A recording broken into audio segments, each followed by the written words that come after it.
నామమునకు మహిమ. చేరువచ్చిన మీ అందరికీ ప్రభునామం పేరిట వందనాలు.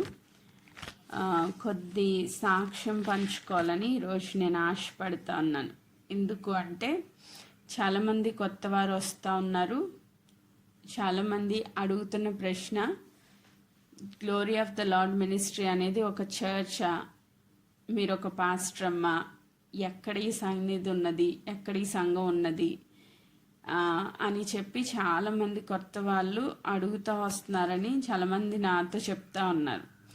అయితే అసలు ఎందుకు వస్తున్నారు, ఎక్కడికి వస్తున్నారు, ఎవరి దగ్గరికి వస్తున్నారు, నేను ఎవరు మీకు అర్థం కాకపోతే ఒక కన్ఫ్యూషన్లో ఉండిపోతారు అన్న ఉద్దేశం మీదట చాలా రోజుల నుంచి ఒక చిన్న సాక్ష్య రూపంలో అసలు ఈ glory of the lord ministry ఎలా ఫామ్ అయింది అన్నది సింపుల్గా ఒక అవుట్లైన్ ఇవ్వాలి అన్నది చాలా రోజుల నుంచి దేవుడు ప్రేరేపిస్తూ వస్తున్నారు. అయితే ఇంక ఈరోజు ఖచ్చితంగా ఇది పంచుకోవాలి అని దేవుడు ఇచ్చిన ప్రేరణను బట్టి ఈరోజు మీ మధ్యలో సాక్ష్యం ఇవ్వాలని నేనైతే ఆశపడుతూ ఉన్నాను. 90% చాలా మందికి తెలిసి ఉండొచ్చు, అయినప్పటికీ దేవుడు చేసిన మేలు మరొకసారి మనం జ్ఞాపకం చేసుకుంటూ దేవుని స్తుతిద్దాం.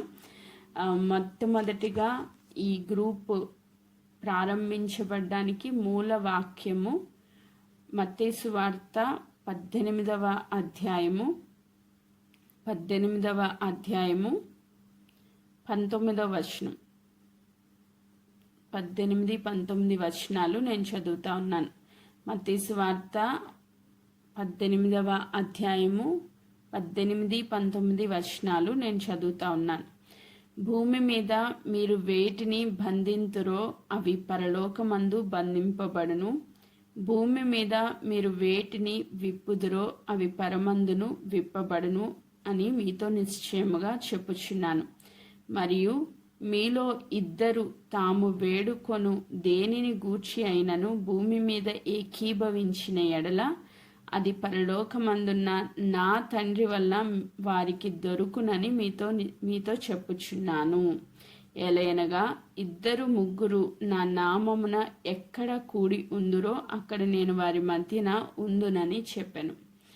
ఇది ఈ glory of the lord ministry group పునఃప్రారంభానికి ఒక మూల వాక్యముగా దేవుడు ఇచ్చిన బేస్ వర్డ్ అన్నమాట. దీని మీద ఈ యొక్క గ్రూప్ కట్టబడింది, ఈ సంఘం కట్టబడింది. సో ఈ గ్రూప్ ఎట్లా ప్రారంభించబడిందో చెప్పడానికన్నా ముందు అసలు నేనెవరు అన్నది ఒక అవుట్లైన్ ఇవ్వాలని ఆశపడుతూ ఉన్నాను. చాలామంది బిడ్డలు అనుకుంటున్నారు ఎక్కడో బైబిల్ ట్రైనింగ్లు చేసి వచ్చి ఉంటారు, అది ఇది అని చాలా రకరకాలుగా ఆలోచనలు నడుస్తూ ఉన్నాయి. చాలా క్వశ్చన్స్ నాకు వస్తూ ఉన్నాయి, కాబట్టే ఇది చెప్పాలని ఆశపడుతున్నాను. సో నేనెవరు అంటే ఒక సామాన్యమైన హిందూ కుటుంబంలో పుట్టిన ఒక వ్యక్తిని. నా పేరు భారతి. యూట్యూబ్లో కూడా చాలా కామెంట్స్ వస్తున్నాయి మీ పేరేంటి అని. సో వాళ్ళకి కూడా అర్థం అవ్వాలి, ఈ సాక్ష్యం యూట్యూబ్లో అప్లోడ్ చేద్దాం అనే ఉద్దేశం మీద నేను చెప్తా ఉన్నా. సో నేను హిందూయిజంలో ఒక హైందవ కుటుంబంలో పుట్టి పెరుగుతున్న దినాల్లో ఇంచుమించుగా 2004 సంవత్సరంలో దేవుని సన్నిధికి నేను నడిపించబడడం జరిగింది. మన మధ్యలో ఉన్న చంటి ఆంటీ ద్వారా.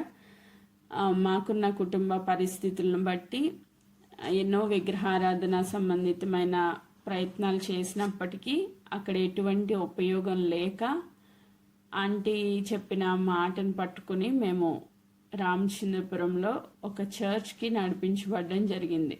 బైబిల్ మిషన్కి సంబంధించిన చర్చ్కి నడిపించబడడం జరిగింది. అమ్మ, నేను, చంటి ఆంటీ ముగ్గురం కలిసి వెళ్ళాము. అయితే అక్కడున్న పద్ధతి ఏంటి అంటే 7 వారాలు ఉపవాసం ఉండి శుక్రవారాలు అక్కడికి వెళ్ళి దేవుడిని ఏది అడిగితే అది చేస్తారు అన్న ఆ నానుడి ప్రకారంగా అక్కడ చెప్పబడిన మాట, మీరు ఏదైతే సమస్యల్లో ఉన్నారో దాని నిమిత్తము మీరు 7 వారాలు కంటిన్యూస్గా ఉపవాసంతో దేవుని సన్నిధికి వెళ్ళి ప్రార్థన చేస్తే దేవుడు ఖచ్చితంగా మీ కార్యాలు జరిగిస్తారు అని చెప్పిన ఆ మాటను పట్టుకుని నేను నా తల్లి చంటి ఆంటీ ద్వారా వెళ్ళడం జరిగింది. అక్కడికి వెళ్ళిన తర్వాత నిజంగా దేవుడు ప్రార్థన ఆలకించే దేవుడు, మేము అడిగిన ప్రతి ఒక్క విషయంలో నెమ్మది ఇచ్చుకుంటూ వచ్చారు. అనేక సమస్యల్లో విడుదల ఇచ్చుకుంటూ వచ్చారు. 2004లో జరిగిన విషయాలు ఇవి. ఆ తర్వాత 2005 మేము కాకినాడ షిఫ్ట్ అవ్వడం జరిగింది నా స్టడీస్ నిమిత్తమై. నేను విఎస్ లక్ష్మి కాలేజ్లో 2005 నుంచి డిగ్రీ పీజీ అంతా అక్కడ కాలేజ్లోనే నేను చదవడం జరిగింది. సో 2009 వరకు కాకినాడలో బేతేల్ ప్రార్థనా మందిరానికి మేము రెగ్యులర్గా వెళ్తూ వచ్చాం.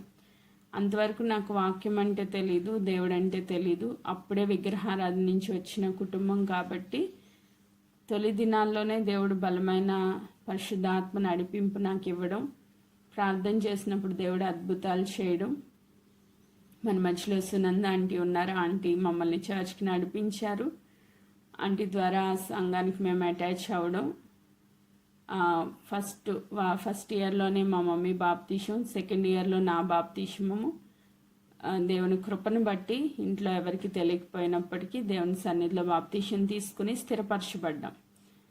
అలా స్టార్ట్ అయిన మా క్రిస్టియన్ లైఫ్ దేవుడు ఎన్నో అద్భుతాలు చేసిన ప్రతి ప్రార్థన దేవుడు ఆలకించుకుంటూ వచ్చారు. ఎన్నో అద్భుతాలు మేము చూస్తూ వచ్చాం. అలా జరుగుతూ ఉండగా 2010 సంవత్సరంలో నాకు వివాహం జరిగింది. 2010లో నేను హైదరాబాద్ వచ్చాను. 2010 నుంచి నా బాధ ఏంటి అంటే నాకు ఇక్కడ సహవాసం లేదు. అక్కడ ఉన్నప్పుడు చిన్న చర్చు సహవాసం ఉండేది. మా మమ్మీ నేను అందరం కలిసి ప్రేయర్ చేసుకునే వాళ్ళం. చాలా అద్భుతంగా దేవుని సన్నిధిలో ఎదుగుతూ వచ్చాం. అయితే ఇక్కడికి వచ్చిన తర్వాత ఏదో లోన్లీ లైఫ్, ఒంటరితనం ఎక్కువైపోయింది నాకు. దాన్ని నేను తట్టుకోలేని పరిస్థితిలోకి వెళ్ళిపోయాను. 2010 నుంచి ఇంచుమించుగా 10, 11, 12 3 సంవత్సరాలు నేను ప్రార్థన చేస్తూ వచ్చాను. ప్రభువా, నాకు సహవాసం కావాలి. ఒక్కళ్ళు ఉంటే చాలు సహవాసానికి, ఒక్క వ్యక్తి చాలు.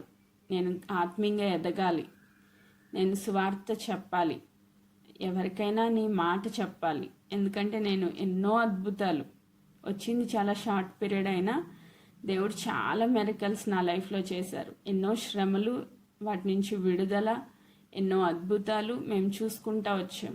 ఫస్ట్ దేవుని సన్నిధిలో రక్షించబడి క్రైస్తవ వివాహం చేసుకున్న మొట్టమొదటి వ్యక్తిని నా కుటుంబంలో నేనే.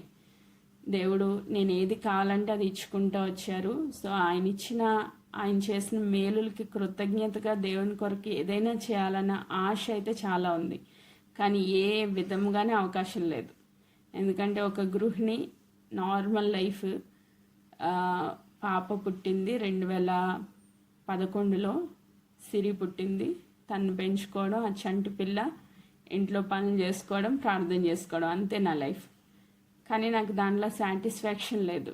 నేను ప్రార్థన చేస్తూ వచ్చాను. ఎవ్రీడే 5 o'clockకి లేచి కన్నీటితో దేవుని సన్నిధిలో మొరపెట్టేదాన్ని. ఒక్కళ్ళు కావాలి ప్రభా, ఒక్క సహవాసం కావాలి, నాకు ఎదగలేకపోతున్నాను ఆత్మీయంగా అని చెప్పి ఇంచుమించు 2 years నేను ప్రార్థన చేశాను. ఒంటరిగానే చేశాను.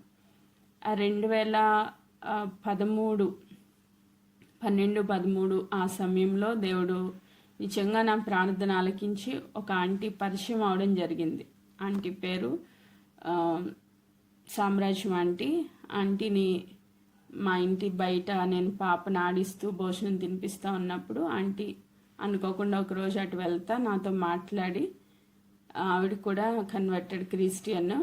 సో ఆమెకు కూడా సహవాసం కావాలనే ఆశతో నాతో మాట్లాడినప్పుడు నేను కూడా ఇట్లా దేవుణ్ణి నమ్ముకున్నానమ్మా అని చెప్పినప్పుడు ఇద్దరం కలిసి ప్రార్థన చేసుకుందాం ఆంటీ వస్తారా అని నేను అడిగాను. ఆవిడ సరే అని అన్నారు. ఎవ్రీ ఫ్రైడే శుక్రవారం రోజున మేము చర్చ్కి వెళ్ళడానికి అవకాశం లేదు. ఎందుకంటే చర్చెస్లో అందరూ జాబ్ హోల్డర్స్ అని నైట్ టైం పెట్టేవాళ్ళు చర్చ్ 7, 8 ఆ టైంకి. చంటి పిల్లలు కాబట్టి పంపించడానికి అవకాశం లేదు. నన్ను తీసుకెళ్ళే వాళ్ళు కూడా ఎవరు లేరు. కాబట్టి నాకు ఆ లోటు అనేది ఓన్లీ సండే చర్చ్కి వెళ్ళి వచ్చేయడం, మిగతా రోజులన్నీ ఈ మామూలు నార్మల్ లైఫ్, ఇంకా దేవుడి గురించి ఎక్కడ అవకాశం లేని స్థితి. అసలు నాకు అది నచ్చేది కాదు. సో ఆంటీతో మాట్లాడినప్పుడు ఆంటీ ఓకే అన్నారు. శుక్రవారం మొదలు పెట్టాం. నేను, ఆంటీ, అత్తయ్య ముగ్గురం కలిసి కూర్చుని ప్రార్థన చేసుకునేవాళ్ళం. 2 గంటలకు పాపను పడుకోబెట్టి నేను ఆవిడకి కాల్ చేసేదాన్ని, ఆవిడ వచ్చేవాళ్ళు. అలాగా ఈ గ్రూపు స్టార్ట్ అవ్వడం జరిగింది ముగ్గురుగా. ఈ వాక్య ప్రకారంగా ఎక్కడ 2-3 ఏకీభవిస్తే వారి మధ్యలో నేను ఉంటాను అని దేవుడు వాగ్దానం ఇచ్చారు కాబట్టి ముగ్గురుగా మేము కలిసి ప్రార్థన చేయడం మొదలుపెట్టాం. అది బాగానే కొనసాగుతుంది అనుకున్న టైంలో నేను జాబ్ ట్రై చేసినప్పుడు దేవుడు అద్భుత రీతిగా జాబ్ ఇవ్వడం జరిగింది. ట్రై చేయలేదు, ప్రార్థన చేశాను.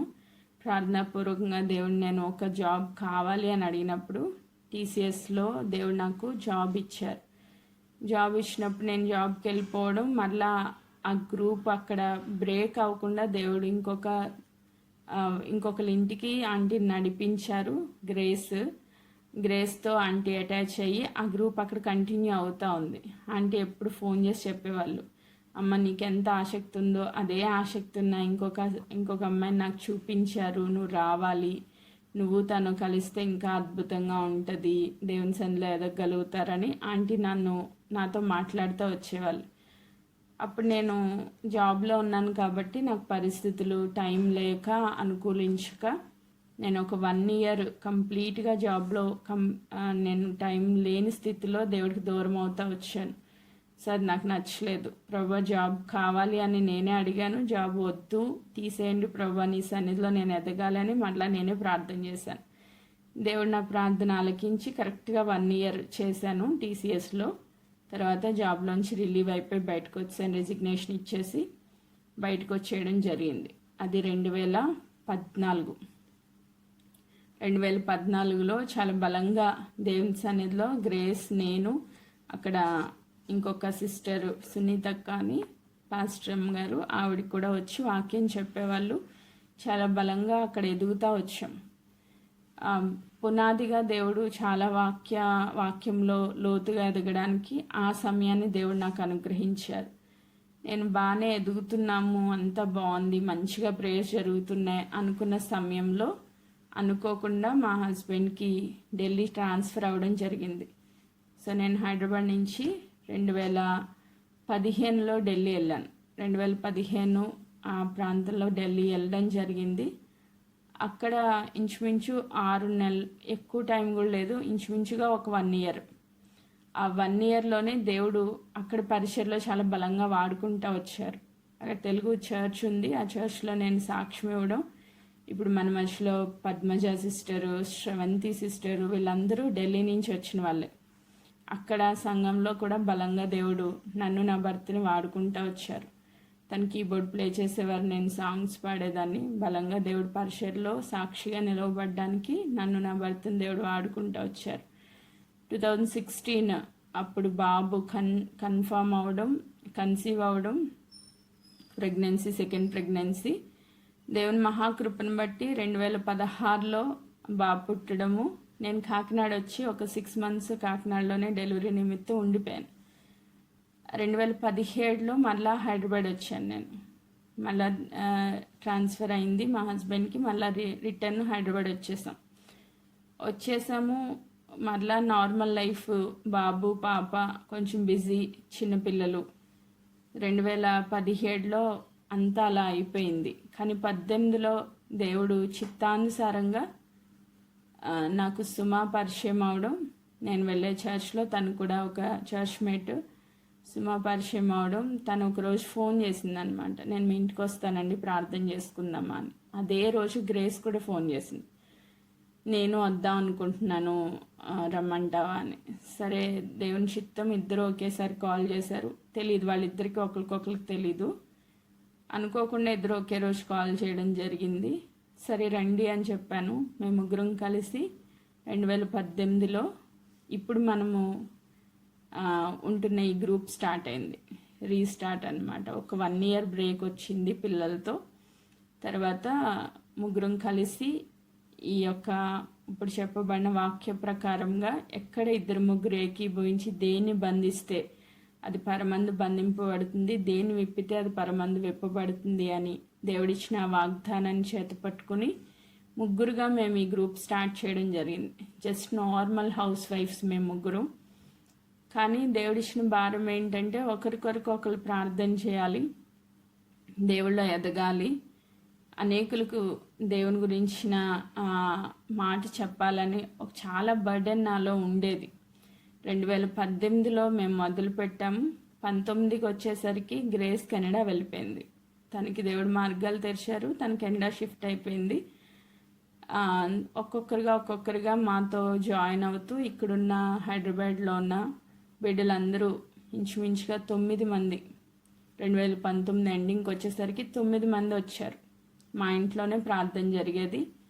ప్రతి మంగళవారం, బుధవారం, గురువారం, శుక్రవారం 4 రోజులు మేము ప్రేయర్లో కలిసేవాళ్ళం. నా ఇంట్లోనే ప్రార్థన జరిగేది. సో మేము ఎట్లా పెట్టుకున్నామంటే 2 రోజులు, ఇంచుమించు 3 రోజులు ఉపవాసం ఉండేవాళ్ళం. ఎవరు ఏ సమస్యతో వచ్చినా ఆ సమస్య కొరకు ప్రార్థనలో ఎత్తిపట్టే వాళ్ళం. అందరం కలిసి ఆ సమస్యలో దేవుడు అద్భుతాలు చేస్తూ వచ్చారు. ఏ ప్రాబ్లం అయినా దానికి ఖచ్చితంగా సొల్యూషన్ వచ్చేది. దేవుడు చేసిన కార్యాలను బట్టి మేము చాలా ఎంకరేజ్ అవుతూ వచ్చాం. నిజంగా దేవుడు కార్యం చేయకపోతే ఎవ్వరూ రారు. మనం ఎంత రమ్మని పిలిచినా దేవుడు కార్యం చెయ్యకపోతే ఎవరూ రారు. ఆయన చేస్తూ వచ్చారు కాబట్టి అనేక మంది మా ఇంటికి రావడం మొదలైంది.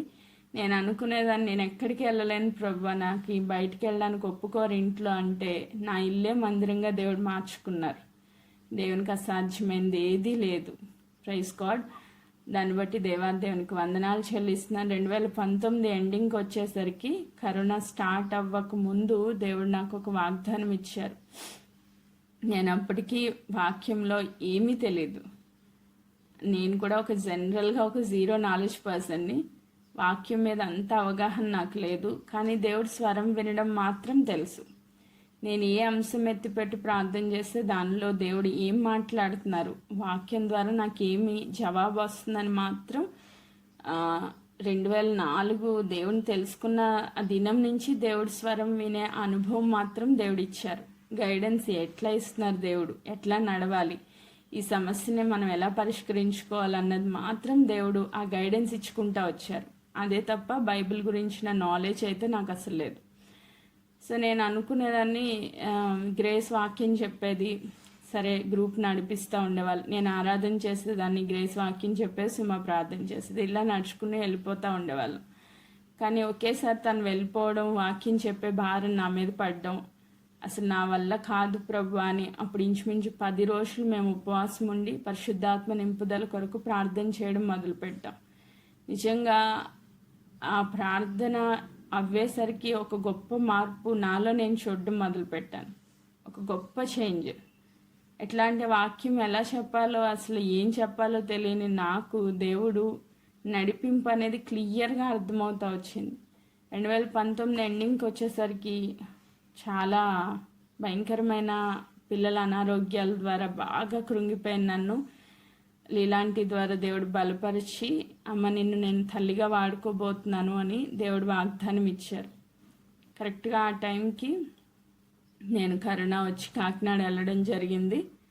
4 గ్రూప్స్ స్టార్ట్ అయినాయి. అప్పటికి ఓన్లీ హైదరాబాద్ గ్రూప్ ఒక్కటే ఉండేది. అంత తర్వాత సురేఖ పరిచయం అవడం, తర్వాత అమ్మ వాళ్ళ దగ్గరికి వెళ్ళినప్పుడు నేను వాళ్ళతో చెప్పడం, కాకినాడ గ్రూపు, ఢిల్లీ గ్రూపు, సురేఖ వాళ్ళ group, Hyderabad group, 4 groups start అవ్వడం జరిగింది. దేవుడు పరిచయను విస్తరింపు చేసుకుంటూ వచ్చారు. 3గా మొదలుపెట్టిన మేము 2019కి 9 మంది అయ్యాం. 2020లో ఇంచుమించుగా 35 మంది అయ్యారు. అలా మొదలుపెట్టి ఇంకా ప్రేయర్స్ కొనసాగుతూ ఉన్నాయి. నేను కాకినాడలో 1 ఇయర్ ఉండిపోయాను కరోనా సిచ్యువేషన్స్లో.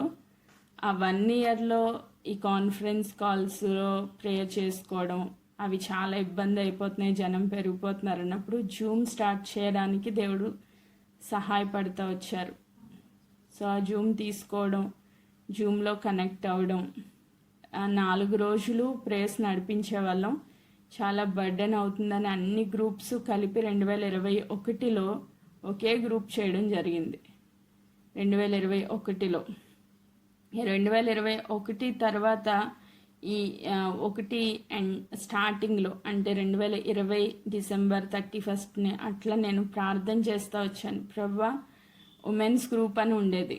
ఈ women's group, Canada group, new Conan friends అని రకరకాల పేర్లు ఉండేవి. సో ఇవన్నీ కాదు ప్రభు, నీ చిత్తానుసారంగా నాకు ఒక వాగ్దానం ఇవ్వండి, ఈ గ్రూప్కి ఒక పేరు పెట్టాలి, అది కూడా నిన్నే రిప్రజెంట్ చేయాలి, నీ నామానికి మహిమకరంగా ఉండాలి అని 2020 ఎండింగ్ డిసెంబర్ 31 అంటే 21 స్టార్టింగ్ డే రోజున నేను ఆ రోజు నైట్ కూర్చుని ప్రార్థన చేస్తూ వచ్చానమాట. ప్రార్థన చేసినప్పుడు దేవుడిచ్చిన వాగ్దానము, ఈ గ్రూప్ నిమిత్తమై నేను ప్రార్థన చేస్తూ వచ్చినప్పుడు దేవుడిచ్చిన వాగ్దానం యెషయా గ్రంథము 40వ అధ్యాయం 5వ వచనం నుంచి దేవుడు మాట్లాడుతూ వచ్చారు. యెహోవా మహిమ బయలుపరచబడును, ఒకడును తప్పకుండా సర్వ శరీరులు దాన్ని చూచెదరు. యెహోవా మహిమ బయలుపరచబడును, ఒకడును తప్పకుండా సర్వ శరీరులు దాన్ని చూచెదరు.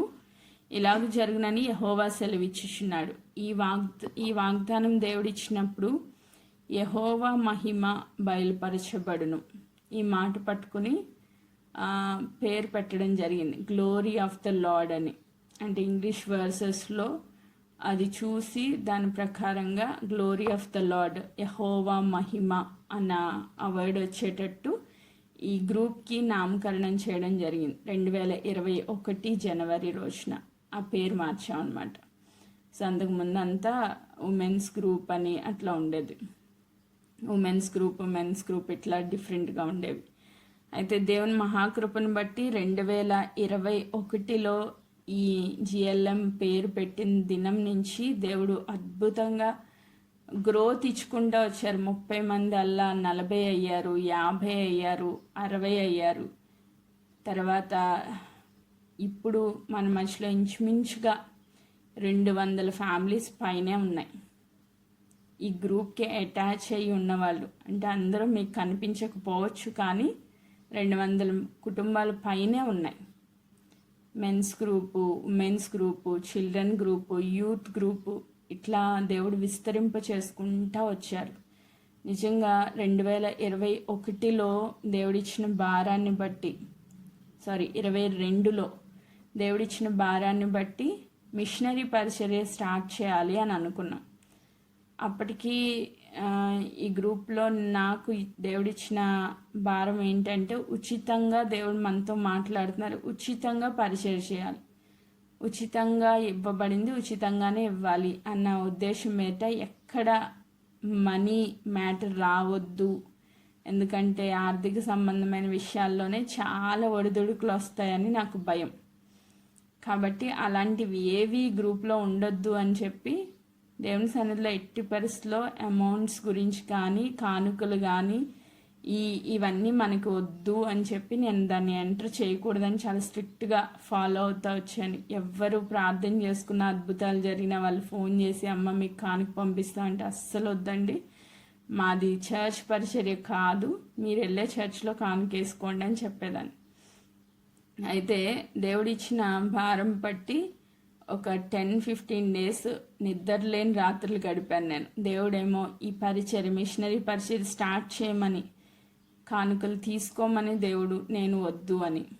సో ఇట్లా చాలా ఘర్షణ జరుగుతూ వచ్చింది. నేను 3-4 సైన్స్ దేవుడిని అడిగాను, ఆయన అన్నీ ఓకే చేస్తూ వచ్చారు. ఇంట్లో చాలా వ్యతిరేకత ఉంది, కానీ దేవుని పని ఆయన ఇచ్చిన భారం చొప్పున అనేక మంది బిడ్డలు ఫోన్ చేసి మీరు స్టార్ట్ చేయండి, మేము సపోర్ట్ చేస్తాము, మేము కానుకలు పంపిస్తాము, మీరు ట్రాన్స్పరెంట్గా దేవుని పరిచర్య జరుగుతుంది ఇక్కడ అని వారు నమ్మి నన్ను ఎంకరేజ్ చేస్తూ చాలామంది ఫోర్స్ఫుల్గా ఫోన్ చేస్తూ వచ్చారు. దేవుని కృపను బట్టి ఆయన చిత్త ప్రకారముగా 2022లో మిషనరీ పరిచర్య జూన్లో స్టార్ట్ చేసాం. 2022 జూన్లో మిషనరీ పరిచర్య స్టార్ట్ చేసాం. అది ఎలా అన్నది చాలామందికి తెలీదు, కొత్తగా వస్తున్న వాళ్ళకి. సో అందుకే చెప్తా ఉన్నాను.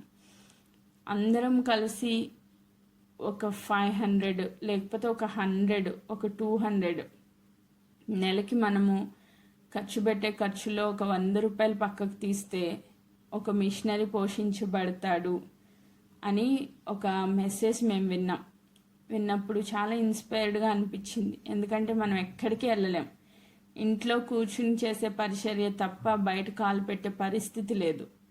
కానీ ఎంతో పరిచర్య, ఎంతో కోత, ఎంతో విస్తారంగా ఉంది. కోసటికి పనివారు లేరు అని దేవుడు వాక్యం సెలవిస్తున్న రీతిగా దేవుని యొక్క కార్యం మనం చేయాలి అని ఒక ఆశపడినప్పుడు అప్పటికే 50 మంది పైనే ఉన్నాము.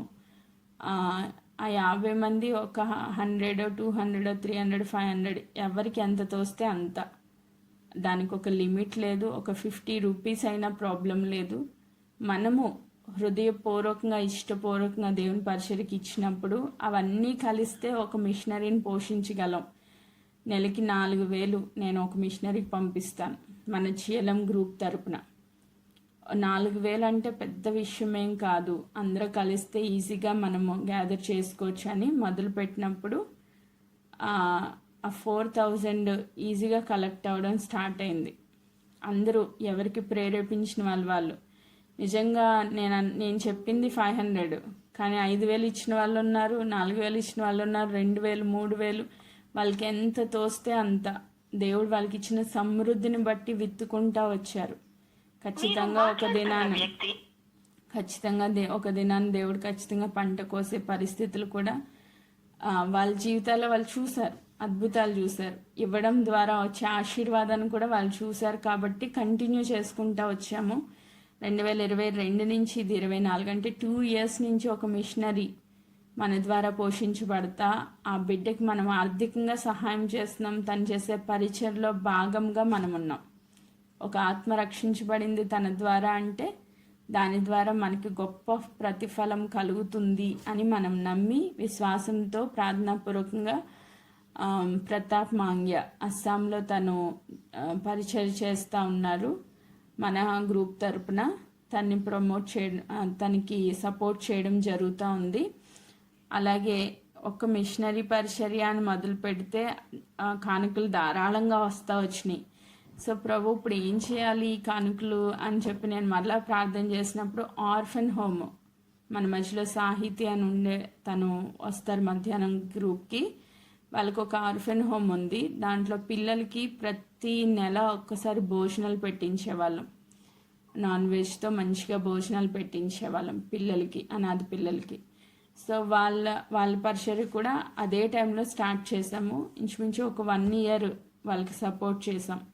2022 డిసెంబర్లో క్రిస్మస్ సందర్భంగా వాళ్ళకి బైబిల్స్ పంచడము, నెక్స్ట్ వాళ్ళకి సువార్త చెప్పడము, వాళ్ళకి మంచిగా భోజనాలు పెట్టించడం ప్రతి నెల ఇది జరుగుతూ వచ్చిందనమాట. అయితే అనుకోకుండా 2023లో ఆర్ఫన్ హోమ్ క్లోజ్ అయింది. అది గవర్నమెంట్ వాళ్ళు హ్యాండ్ ఓవర్ చేసుకుని పిల్లల్ని గవర్నమెంట్ వాళ్ళు తీసుకెళ్లారు.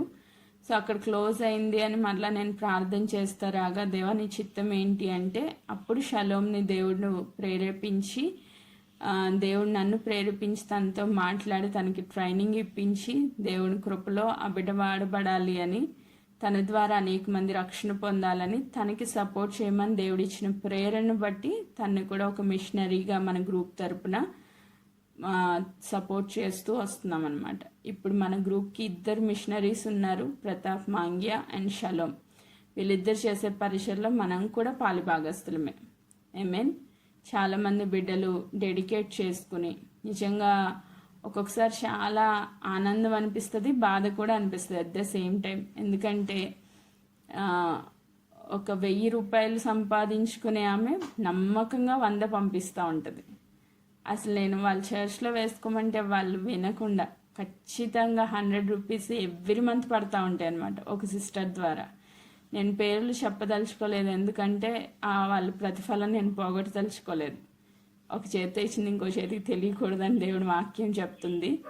అయితే నేను చాలా సంతోషము, ఒక పక్కన బాధ. వాళ్ళు చాలా కష్టపడుతున్నారు ప్రభు, చాలా చిన్న పరిస్థితులు, కానీ ఎంత నమ్మకంగా వాళ్ళు క్రమం తప్పకుండా ఎవ్రీ మంత్ వాళ్ళు ఇస్తున్న అమూల్యమైన కానుకల ద్వారానే ఈ గ్రూప్లో 2 మిషనరీస్ని పోషించడమే కాకుండా చాలామంది బిడ్డలు ఆపరేషన్స్ చేయించుకోలేని వాళ్ళకి ఆపరేషన్స్ జరిగినాయి మీరు ఇచ్చే కానుకల ద్వారానే.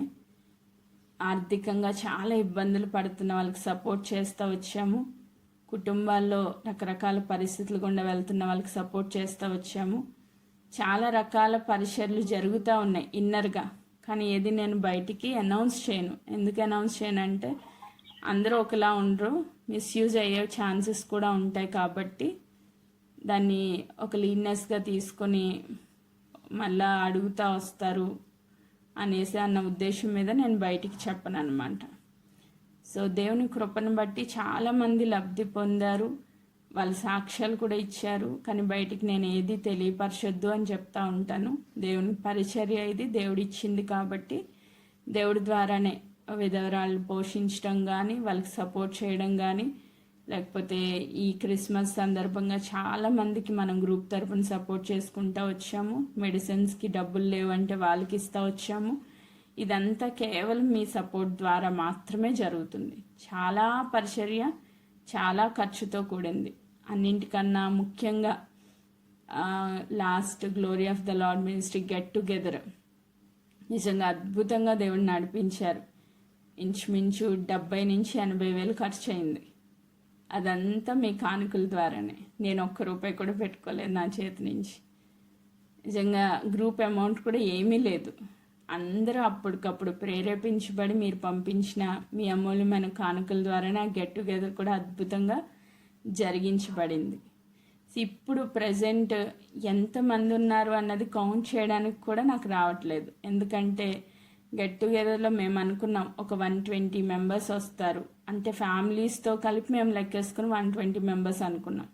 ఇంచుమించు 180 మెంబర్స్ ఓన్లీ కాకినాడ సరౌండింగ్స్లో వచ్చారు. రాలేని వాళ్ళు చాలామంది, వాళ్ళకి కుదరక. వచ్చిన వాళ్ళే 180 మెంబర్స్. సో అంటే దీని లెక్క నేను కౌంట్ చేసుకుంటే 300 పైనే జిఎల్ఎం గ్రూప్స్లో జనాలు ఉన్నారు అన్నది నాకు అర్థమైంది. సో ఇదంతా కేవలం ఎలా జరుగుతూ వచ్చిందంటే నేను అనుకుంటాను, నేను ఒక్కళ్ళు కావాలని అడిగాను. ఒక్కళ్ళు చాలు ప్రభా, సహవాసంలో ఉండాలి, తద్వారా మనం పడిపోకుండా ఎదగగలుగుతాం. ఎప్పుడు నేను జారిపోతే ఎదుటోడు లేవనెత్తుతారు, ఎదుటి వాళ్ళు జారిపోతే నేను లేవనెత్తుతాను. అలా ఒకరినొకరు ఎంకరేజ్ చేసుకుని దేవుళ్ళో ఎదగగలుగుతాము. ఇద్దరు కలిసి ప్రార్థన చేస్తే బలంగా ఉంటుంది, దేవుని కార్యాలు చూడగలుగుతామని ఒక్కళ్ళు కావాలి అని ప్రార్థన చేస్తున్న ఆ ప్రార్థన 2 సంవత్సరాలు నేను ఏదైతే మూలిగానో దేవుడు నిజంగా నా ప్రార్థన ఆలకించి మీ అందరినీ ఈ జిఎల్ఎం గ్రూప్స్లో యాడ్ చేసుకుంటూ వచ్చారు. ఈ గ్రూప్ పెరుగుతూ వచ్చినప్పుడు నేను దేవుడు సుమన్ కూడా నాకు చాలా సహకారిగా ఇచ్చారు. తను లేకపోతే నేనైతే ఏమీ చేయలేనని ఒప్పుకుంటున్నాను. ఎందుకంటే చాలా బ్యాక్గ్రౌండ్ వర్క్ అంతా తనే చూసుకుంటూ ఉంటుంది. చాలామంది ఫోన్లు చేస్తున్నారు ఈ మధ్యన. కొత్త వాళ్ళకి తెలియదు కదా నా పరిస్థితులు ఏంటో, అది కూడా చెప్తున్నా. ఫోన్ చేస్తున్నారు, చాలా బిజీ షెడ్యూల్స్ ఉంటాయి, ఎమర్జెన్సీ కాల్స్ ఉంటాయి. అప్పటికప్పుడు ఆపరేషన్స్, సిజేరియన్స్కి వెళ్ళే వాళ్ళు ఉంటారు, వాళ్ళకి ఖచ్చితంగా ప్రార్థన చేయాలి. సో అలాంటి ఎమర్జెన్సీస్ మాట్లాడడానికే నాకు రోజులో 2 నుంచి 3 కాల్స్ తప్ప ఎక్కువ మాట్లాడడానికి అవ్వదు. సడన్గా ఫోన్ చేస్తే ఎత్తలేదని చాలామంది బాధపడే వాళ్ళు ఉంటారు. అది నేను జస్ట్ నార్మల్ హౌస్ వైఫ్. నేను దేవుని కృపను బట్టి ఇదివరకు అయితే ఈ ఫోన్లు ఎత్తే ఛాన్స్ కూడా ఉండేది కాదు. దేవుని మహాకృప, నా భర్తలో దేవుడు చాలా మార్పిచ్చి ఆ బిడ్డను మార్చుకుని తను నాకు సపోర్ట్ చేసేటట్టు చేసి ఇంతవరకు పరిచయం జరిగిస్తూ ఉన్నారు. దాన్ని బట్టి దేవునికి కృతజ్ఞతలు. మ్యాక్సిమమ్ ఎవరు ఫోన్ చేసినా సుమా చూసుకోవడం, తన ఎమర్జెన్సీస్ ఏమున్నాయో తను చూసి నాకు చెప్తా ఉంటుంది. వీళ్ళకి చాలా ఎమర్జెన్సీ ఉన్నారు, మీరు వీళ్ళతో మాట్లాడండి అని. రిక్వెస్ట్లు అయితే తను తీసుకుంటుంది, నేను మాట్లాడే కాల్స్ మాత్రం నాకు ఫార్వర్డ్ చేస్తుంది. అలా ఇద్దరం కలిసి మ్యాక్సిమం రోజు మేము మాట్లాడుకునేది గ్రూప్ గురించే. గ్రూప్లో ఎవరి పరిస్థితులు ఎలా ఉన్నాయి, ఏ సిచ్యువేషన్స్లో ఉన్నారు, వాళ్ళకి ఎలా ప్రార్థన చేయాలి, ఈ విషయాలే మేము మాట్లాడుకుని డిస్కస్ చేసుకుని కాల్ చేస్తూ ఉంటాం అన్నమాట. అలాగే మా వల్ల కావట్లేదు 1-to-1 కాంటాక్ట్ ఇబ్బంది అవుతుంది అని స్మాల్ గ్రూప్స్గా డివైడ్ చేయడం జరిగింది. 20 స్మాల్ గ్రూపులు ఉన్నాయి మన గ్రూప్లో. ఒక జిఎల్ఎం గ్రూప్లో 20 స్మాల్ గ్రూప్స్ ఉన్నాయి. 20 స్మాల్ గ్రూప్ లీడర్స్ ఉన్నారు. వాళ్ళందరూ కలిసి ఒక్కొక్కరికి ఒక 10 మందో 4, 5 వాళ్ళ కెపాసిటీని బట్టి ఇచ్చుకుంటూ వెళ్ళాం. వాళ్ళతో కాంటాక్ట్లో ఉంటూ వాళ్ళ పరిస్థితులు ఏంటో కనుక్కొని వాళ్ళ గురించి భారంగా ప్రార్థన చేసి కుటుంబం కొరకు ఎత్తిపట్టినప్పుడు ఎన్నో అద్భుతాలు. ఎందుకంటే 2-3 ఏకీభవిస్తే చాలన్నారు దేవుడు. దానిలో భారతి ఉండక్కర్లేదు, సుమ ఉండక్కర్లేదు, 2-3 ఎవరైనా పర్వాలేదు. వాళ్ళ ఏక మనస్సుతో భారం కలిగి ప్రభువా ఈ బిడ్డ పరిస్థితి ఇది, మీరు సహాయం చేయండి అని దేవుని పాదాలు పట్టుకున్నప్పుడు, కన్నీటితో ప్రార్థన చేసినప్పుడు ఖచ్చితంగా దేవుడు అద్భుతాలు చేస్తూ వచ్చారు. స్మాల్ గ్రూప్స్లో ఎన్నో సాక్ష్యాలు వచ్చినాయి మనకి. సో అదే విశ్వాసంతో మేము మాకు ఇచ్చిన భారాన్ని బట్టి దేవుడు ఎలా కార్యాలు చేశారో స్మాల్ గ్రూప్స్లో అదే భారంతో ప్రార్థన చేసినప్పుడు అనేక అద్భుతాలు దేవుడు చేసుకుంటూ వచ్చారు. ఇంకా క్యాన్సర్ పేషెంట్స్ హీల్ అయ్యారు. ఎన్నో హెల్త్ ఇష్యూస్లో ఉన్న వాళ్ళ కుటుంబాలు కట్టబడ్డాయి.